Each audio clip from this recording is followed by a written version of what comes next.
Hello. Hello. Hello. Hi there. Hello and welcome to the radiotimes.com Doctor Who podcast. This week we are reviewing Fugitive of the Judoon, the latest episode. My name's Hugh Fullerton. My name's Morgan Jeffery. And there's quite a lot to talk about this week. Quite a bit. Quite a big episode. Kind of misleadingly big. You know, I mean, the Judoon being in Doctor Who this year was the first thing we knew about this series, right? They kind of announced it. You know why? Because, you know, they were filming outside, pretty obvious, kind of fun, blah, blah, blah. So we were like, oh yeah, Judoon episode, blah, blah, blah. And then it turns out that was a bit of a smokescreen, a bit of a red herring. Well, there were layers of spoilers. Really, layers of spoilers. Which I think was intentional. Because obviously, we'll get onto it, but the big reveal of this episode is that, you know, you've got the Judoon, which they announced ahead of time. So people go, oh, it's like it's a Judoon episode, fine. Then you've got, of course, Captain Jack coming back. Yeah, which is huge. Which is huge in and of itself.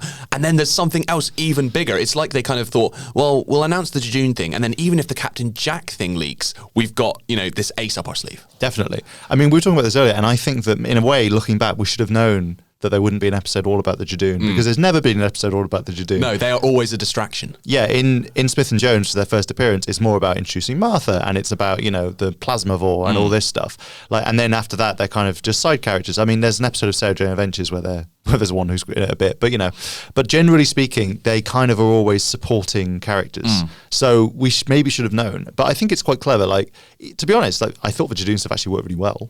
Yeah, even though I guess you didn't know anything else was coming. Yeah. So you were just enjoying this, you know, this is quite an enjoyable adventure with the Judoon. Yeah, it was fun to see their processes a bit more, like see them lining up on the ship and like they added a bit more character to the Judoon captain. You'd have a Judoon captain's a woman, which is quite funny, and has hair and like speaks a bit more slowly.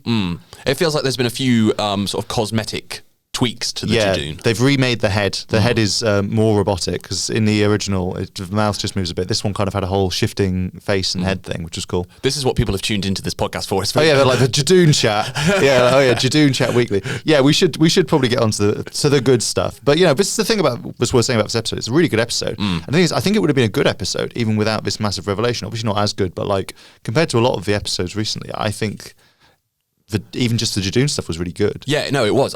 It's been an odd series. Yes. In the sense that Spyfall was a strong opener, I thought. Yeah. But kind of, you know, it did stuff that was surprising, you know, bringing back the Master, but it did it in a way that kind of felt like traditional Doctor Who. Yeah. And then Orphan 55 was not very good, and then last week was I thought really fun and really well done, but it was kind of like a standard filler episode. Yeah. And then this episode just went utterly bonkers. Yeah, I mean, basically, they've done what they did a few years ago, and they've introduced a new version of the Doctor, right? That's kind of what we've not said here.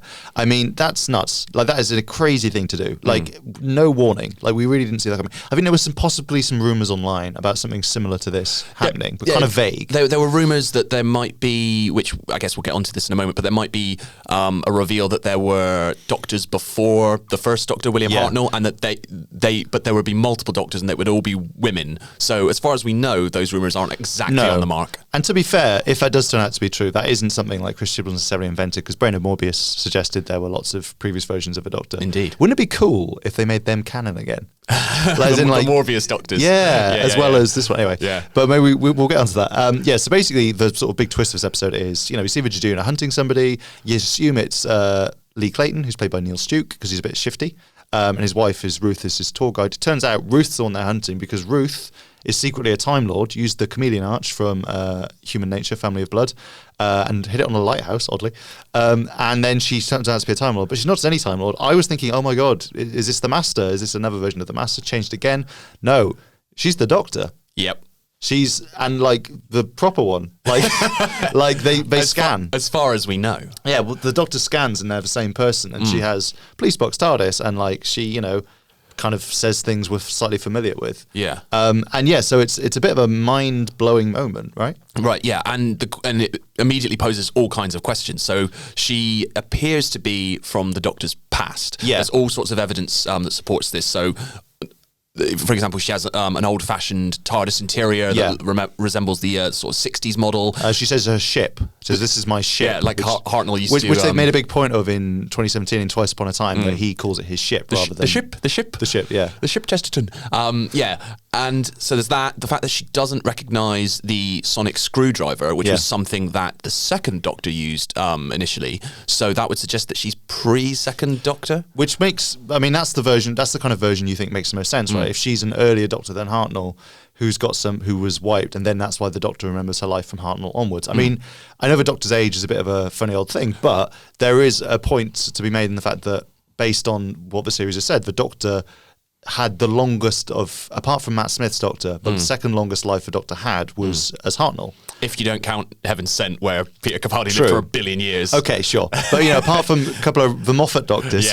But, most of the years the Doctor's accrued in the whole, I'm 900 thing that was the case, the status quo for a while, was as Hartnell. So there is possibly some wiggle room there for that. The trouble is that the series has shown William Hartnell's Doctor stealing an original non-police box TARDIS, right? Yeah. In An Unearthly Child, it's implied that he wasn't expecting it to still be a police box when he left the 1960s. So in the very first episode of Doctor Who, in 1963, the TARDIS is in sort of then contemporary London, and so it takes the form of a police box. When he then travels back to the sort of the Stone Age, it's still a police box, and he remarks upon that as, that's strange, why is it still a police box? So that seems to be the first time that's happened. Yeah. Now, there could be some wiggle room, as you say, with the whole memory wipe thing. Maybe Jo Martin's Doctor was memory wiped, and that's why she doesn't remember that happening. But in the name of the Doctor, we see... unquestionably, we see Hartnell's Doctor steal a non-police box TARDIS. So her being pre-Hartnell doesn't quite work because she has a police box TARDIS. Yeah. I mean, it's one of these things where I kind of feel like they might have just not known that. or forgotten that. Yeah, because... which feels like a bit condescending, but just because there has been the odd sort of... It's a very specific point of canon. Yeah. And it's not like Doctor Who hasn't made bigger leaps, especially in the classic series, and countered itself. And the whole thing we mentioned with the Morbius Doctors, that was supposed to be previous versions, and now they just pretend it wasn't. Yeah, I'm sure online there's a few rumblings, people saying, this is outrageous and how it rewrites canon. Doctor Who has always rewritten its own canon from the 60s onwards. The introduction of the Time Lords, to begin with, was a huge rewrite. Previously, the Doctor had sort of implied on a couple of occasions that he was human, even. So that's a huge retcon. And then, like you say, Morbius Doctors, introducing the name Gallifrey, and all these things. The hybrid. We don't talk about the hybrid. But it's constantly introducing new innovations and new twists. Yeah, I interviewed Mark Gatiss once, and he was talking about how the Doctor's half human. We just pretend that isn't true. Right, exactly. That was revealed in the film, which is canon. We just ignore that because we don't like it. So it was always a bit messed up. But then there's other theories for who this Doctor could be. So the key point is that Jodie Whittaker's Doctor doesn't remember being her, and she doesn't remember being Jodie Whittaker's Doctor. And later on, though, it seems clear that she is from an older version because she assumes Gallifrey's fine. She doesn't know what the Time War is, presumably. She doesn't know about this latest destruction by the Master, and neither does Gat, who's this other Gallifreyan. But there's a possibility that she's from an alternate universe, right? I slightly missed this originally, but apparently there's this clue in Spyfall where the Doctor sees some note about parallel Earths or something. And people have speculated that this could be a parallel Doctor. This could be from another universe, and possibly stuff to do with the destruction of Gallifrey and things like maybe the Kasavin could have smashed these two things together. And now that Gallifrey's gone, there's talk about this. I mean, I think way back in series 1 of Doctor Who, they talk about how, as in the 2005 series, about how with Gallifrey gone, the rules don't apply anymore. Yeah. So maybe that's something similar here. The Time Lords aren't there, kind of pulling the strings and making sure these things don't happen. And parallel universes do exist in Doctor Who. You've got to remember the Rise of Cybermen, Age of Steel.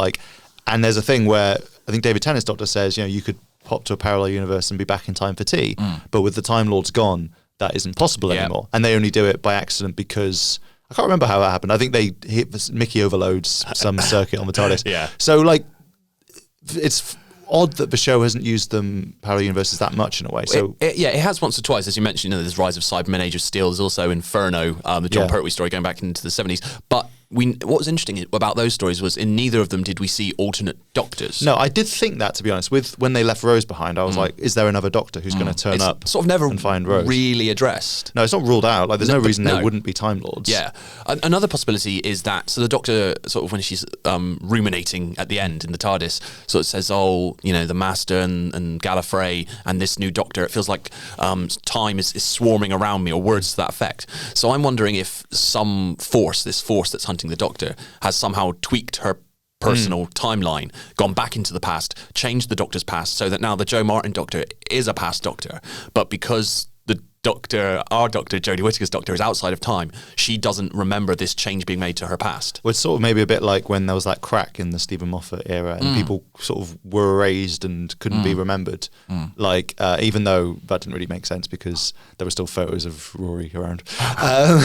Another thing we do not talk about. Yeah, we don't talk about that. But yeah, no, and I've seen people also speculating that she could be, a clone, or she could be like, there was someone who said there's also a possibility she fits in somewhere else. Like, the sort of basic theory is that she's a bit like John Hurt's Doctor, in that it's a Doctor that we didn't know about. That's where the Hartnell thing comes in. Some people have wondered whether she's between 2 and 3 because that's a regeneration we haven't seen. Yeah, it's the only regeneration left sort of post Hartnell with any ambiguity whatsoever. And also, they're in that the war games. The second Doctor gets taken away by the Time Lords and goes, "Oh, you're making me giddy.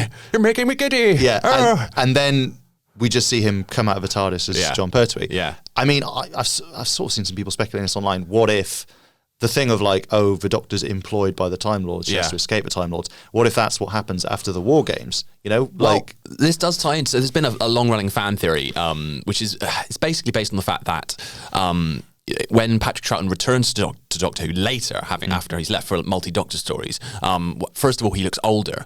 But weird. Yeah, I know, crazy. But also, in, I think it's the 2 Doctors, he's sort of talking about the Time Lords and Gallifrey and these things that he wouldn't have been speaking about because at that point it wasn't established in the show, and he wouldn't have openly spoken about that. So people, that doesn't really make sense, and that is probably just a continuity error. Yeah. But people have said, potentially actually the Doctor didn't get exiled to Earth immediately after his trial, that he worked for the Time Lords in a way to try and make amends, and that's why the second Doctor looks older. That's why he's talking about Time Lords and Gallifrey, all of which they could have sort of taken that idea, which is called Season 6B, could have taken that Season 6B idea and maybe implemented it into Joe Martin's Doctor. Like, I think that would be quite cool. I mean, there is the slight quirk of like her not recognising the Sonic, but it's possible she just didn't recognise it in that form. And that Jodie's Sonic looks nothing like the Sonic originally did. I believe the second Doctor's Sonic... It's like a pen. Yeah, it's basically, just like a little pen or like a screwdriver. Doesn't look anything like the device that we know today. And also, various Doctors have liked or disliked it and used it or not. So she might just not like it. She could have been being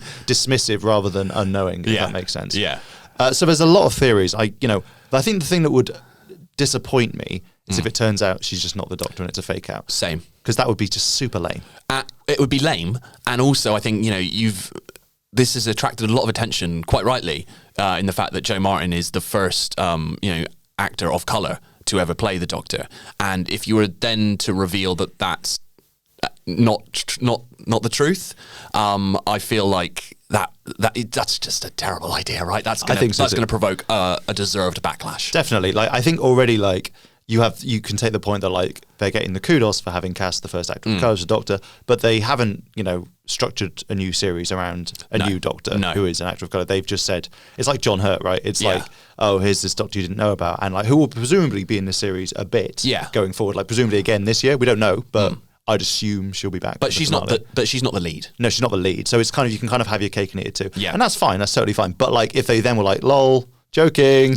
Yeah, that would be disappointing. To be honest, even if she's a parallel universe, I'd find that a bit disappointing. Yeah, I feel like she has to be like 100% official. Yeah. However they work their way around it, even if it's this really obscure Season 6B thing. Yeah, you'll remember that, right? She needs to be kind of canonized in the right way. I feel like they will just be like, it's like where with the Master, like I don't think we're ever going to get an explanation for how Missy survived and came back, because for most people it doesn't matter. Right. Like, and the fans can just make something up. Yeah. I reckon it'll be a similar thing where it'll just be like, they'll explain it to an extent, but it won't fit every tiny little wrinkle of nerdy canon. Nor nothing can. No. But as long as it feels satisfying, I think, in the moment, that's the main thing. I mean, So, that was the thing with her, digging up the TARDIS for me. Is like, even if it doesn't make sense, that for me was a really cool moment when she drags the Earth away in its police box. I was like, oh, that's really cool. What a cool image. We were talking about that. Maybe they've sacrificed the logic of the fact that she wouldn't have had a police box TARDIS if she's pre-Hartnell, just for that moment where you dig up a police box, because it's cool. Although someone did say, here's another little thing you could think of. The Doctor perceives the TARDIS as a police box because there's a perception filter on it, and that's what she's used to seeing her TARDIS as, even if it's not currently in that form. Not sure that quite works, but it's something. It's a theory. It's something to chew over. Because, Joe Martin never says, oh yeah, it looks like a police box. No, that's true. She's never like, lol, funny. If the Doctor has some sort of telepathic link with the TARDIS, maybe she perceives it as a police box even when it's not. Yeah, doesn't quite make sense. But we could throw that in there. We could pretend that's why. If that makes your headcanon happy, then that's fine. We should talk a bit about Joe Martin, because we've sort of talked about the character but not the performance. I think she was really cool. I thought I really like this new Doctor. Great look, great costume. Great costume. Yeah, I must admit, when she first sort of, she opened the Chameleon Archer stuff and she was just wearing her regular clothes, I was like, this is the new Doctor? And she's going to... But then, no, she got an awesome outfit. I thought her performance, it was good. I thought it was really interesting as well, in the fact that she's maybe not quite as sort of whimsical and fun as you might expect the Doctor to be. She's quite, serious and forthright a lot of the time. She's got like a certain eccentricity about her, but not like Jodie's Doctor is a lot more, as I say, kind of jovial and... So I found that interesting, and particularly in how it plays into, is she pre-Hartnell? Because one of the important things about the early Doctor was he was not a very nice person initially, and he sort of had to be through his early adventures with his companions, he learnt to be a hero, the hero we sort of now know. So it was quite interesting that if she is intended to be pre-Hartnell, that she wasn't all that nice, because it wouldn't have made, I guess, again, you can explain it away with a memory wipe as you can most things, but if you had this sort of heroic, quite eccentric, quite whimsical Doctor who then became Hartnell, that wouldn't quite fit. Definitely. And I think I kind of enjoyed the ambiguity of this Doctor, because we talked about parallel universe and stuff. It's kind of almost like Mirrorverse, right? Where you're kind of like, you're almost like, is this going to be an evil version of a Doctor? For a bit. She does say, sorry, you got caught up in this to Jodie, which is kind of nice. But then she's got a gun. She knows how to handle the gun. You're not sure. And later on, it turns out she wouldn't have used it. She says, oh, I know the Doctor doesn't use guns. I was bluffing. But also she does mutilate a Judoon. Yeah. And she does cause someone to die, not quite herself. You're wondering if it's maybe that's the beginnings of the Doctor's empathy. Yeah. Then again, the show recently hasn't always been spot on with landing it for the current Doctor in terms of let's kill all these spiders. Yeah. Maybe they just thought it'd be cool if she did some Venusian Aikido and snapped off a Judoon horn. Totally, yeah. So, there's a clue, and that's more of that could tie it to Pertwee, right? Well, that's what I did think that is that, but then Pertwee was the first Doctor to use the Venusian Aikido. Maybe he was the second. But, exactly. And, maybe secretly Hartnell and Troughton could do Kung Fu, but we just chose not to. I would have loved to have seen William Hartnell bust out some Kung Fu moves. That would have been incredible. That's one for the Big Finish stories. David Bradley. David Bradley just making noises, yeah. But yeah, anyway, no, I thought she did well. I think she did well as both characters, as Ruth and as the Doctor. And also, did anyone spot the clues? We were just talking about this. There's some clues. When you first meet Ruth, she's staring at a watch, which is a bit of a clue. The windows of her flat look a bit like TARDIS windows. Her mirror is a sort of TARDIS-y looking hexagon. Obviously, Gat calls Lee her companion. Someone pointed out that the lighthouse is like a structure with a light on top, which is a bit like a TARDIS. That might be a bit of a reach, but I kind of like it. Yeah. And I'm sure there's more. Oh, someone said Ruth Clayton, I think, translates in some ways. Ruth is friend, and Clayton is of the earth. Friend of the... Oh, wow. I didn't even pick up on that. Yeah, I just remember that now, because I think that's kind of... it could be a bit of a coincidence, but I like to think that there's a bit of a hint there. Let's give them that credit. I tried to do a bit of an anagram on Ruth Clayton, see if it was anything. Yeah. It spells the Doctor? But no, I think you're right about how you both immediately like Ruth and kind of warm to her Doctor. It was interesting in terms of, we were talking about Orphan 55 and how that episode was all about hunting down these survivors and Benny.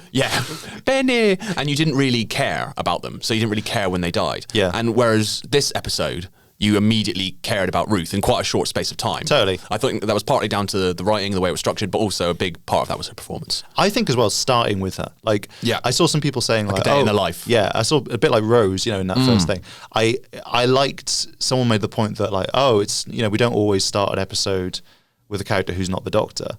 And we didn't this time either. No, that's true, yeah. But like, it kind of, you immediately get centered in her world and her perspective.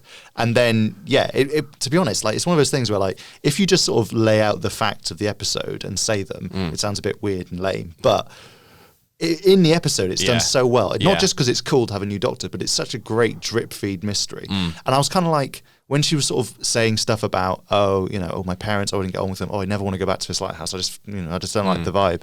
And then when she's actually in there, she's like, oh yeah, it's nice here. And the Doctor's like, what? Like, I'm kind of like that. I was like, this is a bit like in Utopia when Yana doesn't want to look at the thing. Another episode where Jack returned actually. And like then he just sort of opens it. It's really funny because I rewatched bits of Utopia because I was like, oh, it's the last time Jack returned. This will be, and I didn't realize it would be quite so appropriate. Yeah. But again, like the Judoon being a distraction. That time, I guess Jack was also a distraction. The return of Jack was used as a distraction. To cover up the return of the Master. And we all back then we knew John Sim was going to be the Master, so it was like Derek Jacobi. Who'd have thought? Yeah. Right. Exactly. But that'll be our podcast for Utopia. But yeah, no, it's difficult because there's so much to talk about with this episode. I mean, Gat was from the Time Lords as well. I saw people suggesting that possibly that whole thing about being for the glory of Gallifrey and then being very militaristic suggested possibly this is a different Gallifrey than the one we know. Like a alternate Gallifrey. Yeah, well, kind of like if it's an alternate Doctor, right? Yeah. Like maybe again, like I'm thinking like Star Trek Discovery Mirrorverse. I mean, specifically the Mirrorverse that we see in Star Trek Discovery. I know the Mirrorverse and other bits of Star Trek. Don't write in. But that they're kind of more militaristic and stuff like that. Like not quite to that extent, but like.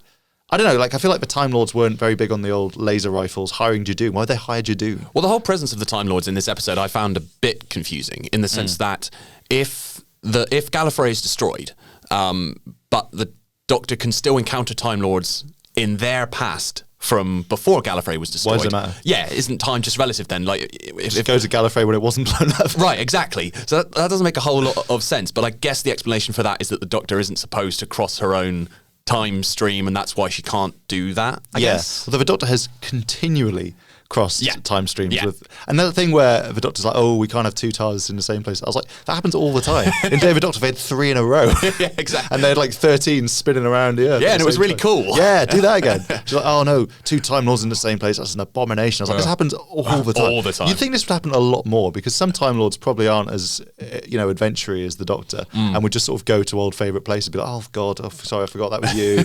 I'll come tomorrow. Right, yeah, just run into themselves, just like at their favourite baguette stand. Yeah. Oh, I forgot. Oh, yeah. Hello. Yeah. It's me. You won't remember this. Don't worry. Yeah, but I thought this episode as well, like talking about like how you immediately felt for Ruth. I thought even brief supporting characters like Lee Clayton, Neil Stuke's character. I thought he was immediately. He was a really interesting character. He was. He was because he was a bit ambiguous, and you think he's a villain, and it turns out he's kind of a hero. Like he's a companion. One of the things that slightly made me think about this new Doctor actually is that she didn't seem that upset afterwards. Like obviously Ruth was upset that Leah died. The Doctor didn't seem that bothered. Does the Doctor remember being Ruth? But he was her companion before, right? Right, sure. Yeah. So I mean that's. But they suggested that he was a Gallifreyan as well, I think, because they said that he and Gat had the same training. So maybe he's not a human companion in quite the same way. Maybe he was like assigned to her as a kind of bodyguard. Yeah, I don't know. It's a bit. It was a bit. I am number 4. I'm number 4. Ever watched that or read the book? But yeah, I'm not sure. I hope we find out more about him going forward. It would be cool if there was a flashback. That would be cool. And just sort of fill in the blanks a bit. I think that'd be awesome. Speaking of flashbacks, though, we should talk about The Timeless Child. We should. Because The Timeless Child mystery is the big thing this year.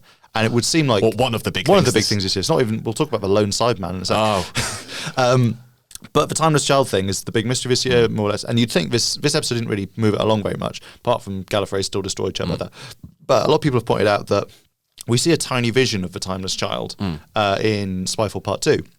And at the time, it's a little black girl is the Timeless Child. So this Doctor looks a lot more like that little girl than Jodie's Doctor did. Like, could it be that this is the version of a Doctor that was the Timeless Child? Because people have always said for ages, the Doctor's the Timeless Child. And the Master and the Remnants in the last series both said, you don't even remember. You don't remember what this is. So this could all tie together. The whole, like, why this is Doctor isn't remembered and the secret of the Timeless Child could all be the same mystery. Everything you think you know is a lie. And that would again tie in with if the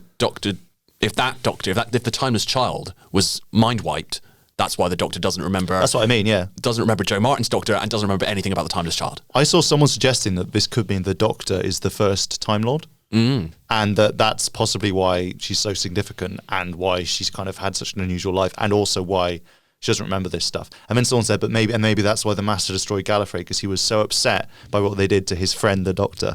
I was going to say, why would this annoy the Master so much? But I think it's quite sweet. I think it depends on how. I mean, he is nuts, so it could depend on how you interpret it. Or he's just annoyed that he wasn't the first. Right, the Doctor's so special. Yes, and that irritated him. Yeah, something like that. Or like the Doctor's so much more than he is, and he thought they were kind of right. Exactly. Yeah, so there's stuff there. I mean, that's something that gives me sort of hope, is like the Timeless Child thing, but also that everything you think you know is a lie.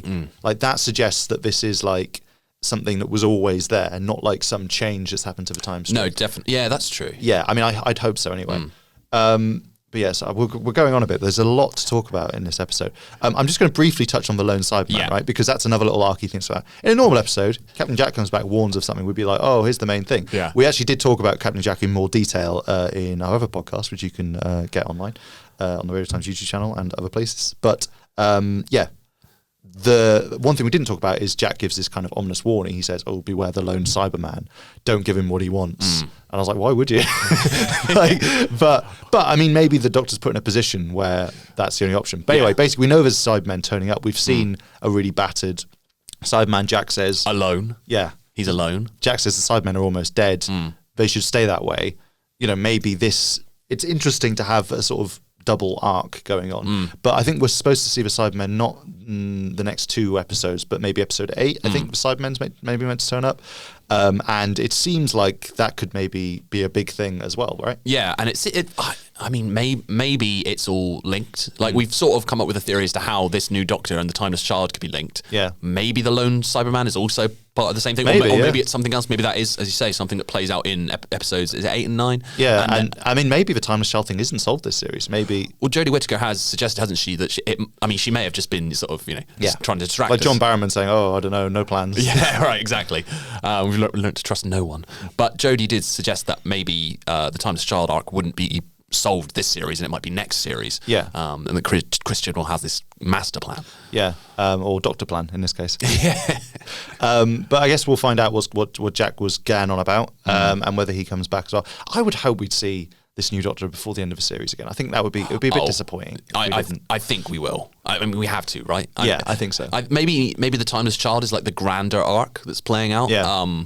But I don't think you can drop a bomb like that and then not revisit it this series. Definitely. It'd be maddening. Well, listen, we'd love to hear your theories in the comments if you have any really good ones, which we can then say next week and pretend there are. We sound really clever. No, we'll credit you.